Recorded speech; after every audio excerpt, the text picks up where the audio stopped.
ቤተሰብ አያምሩ እስኪዋቸው ከልጃቸው ጋር ፈታ እያሉ ዘና እያሉ አብርሃም እንግዲህ በጣም በሙሉ ጤንነት ላይ እንደሚገኝ እንግዲህ እያየ ነው አይደለ? አምሮበት አቋም ራሱ የሌለ ፋብሎ ነው ያለው። ሩቲም እንግዲህ በዚህ አጋጣሚ እንግዲህ ያው ትናንትናም ፈታ ዘና ማለት እንዳለባቸው ለራሳቸው ጊዜ ሰጥተው ከራሳቸው ጋር ጊዜ መውሰድ እንዳለባቸው እንግዲህ እሷም አውርተናለች። እንግዲህ በትናንትና ዕለት የተፈጠሩ ነገር ብላችሁ ታውቃላችሁ። ከሄርሜላ ጋር ያለውን የመጨረሻ ውሳኔ ወስኖ እንግዲህ ሄርሜላን ከህይወቷ አስወጥቷታል።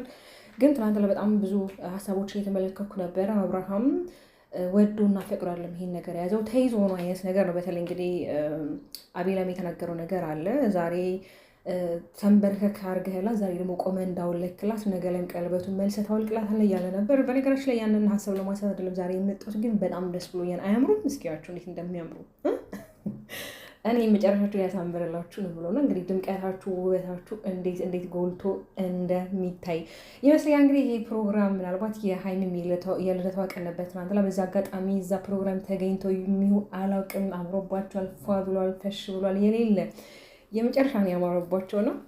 ለውሌ ደግሞ በጣም እያማረበት ቆንጅዬ እየሆነ ትልቅዬ ልጅ እየሆነ ነው። እሺ የኔ ድንብሾች እድግ በልልን።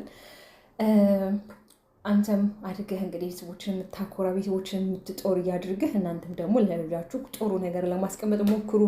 ያለፈው ነገር ረስታችሁ ከዚህ በኋላ በአዲስ ነገር በአዲስ አይዲያ እንድትመጡ በአዲስ ኮንተንት እንድትመጡ ሁላችንም ምኞታችን ነው። የእውነት እንዴት እንደምታምሩ የእውነት ነው የምላችሁ። ይህ ጊዜ በጣም ይናፈቀን። በተለይ ብዙዎቻችን እንግዲህ አንድ ላይ ሆናችሁ እንድትመጡ አንድ ላይ ሆናችሁ ልጃችሁን በጋራ እንድታሳድጉ ብዙዎቻችን ፍላጎታችን ሀሳባችን ነው እና ያን ፍላጎትን ሀሳባችን ተሳክቶልናል።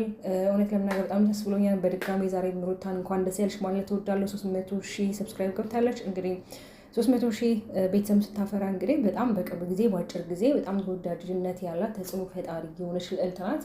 በነገራችን ለእሷ ብቻም ሲሆን በጣም ለብዙ ዩቱበሮች እንግዲህ አሪያ የሆነች ብዙ ሰዎች በእሷ ስር ላይ ዩቱብ ከፍተው ዛሬ ላይ ትልቅ ቦታ ላይ ያሉ ራሳቸውን የለወጡ ቤተሰቦቻቸውን የለወጡ አሉ። ያ ነገር ደግሞ መረሳት የለበትም።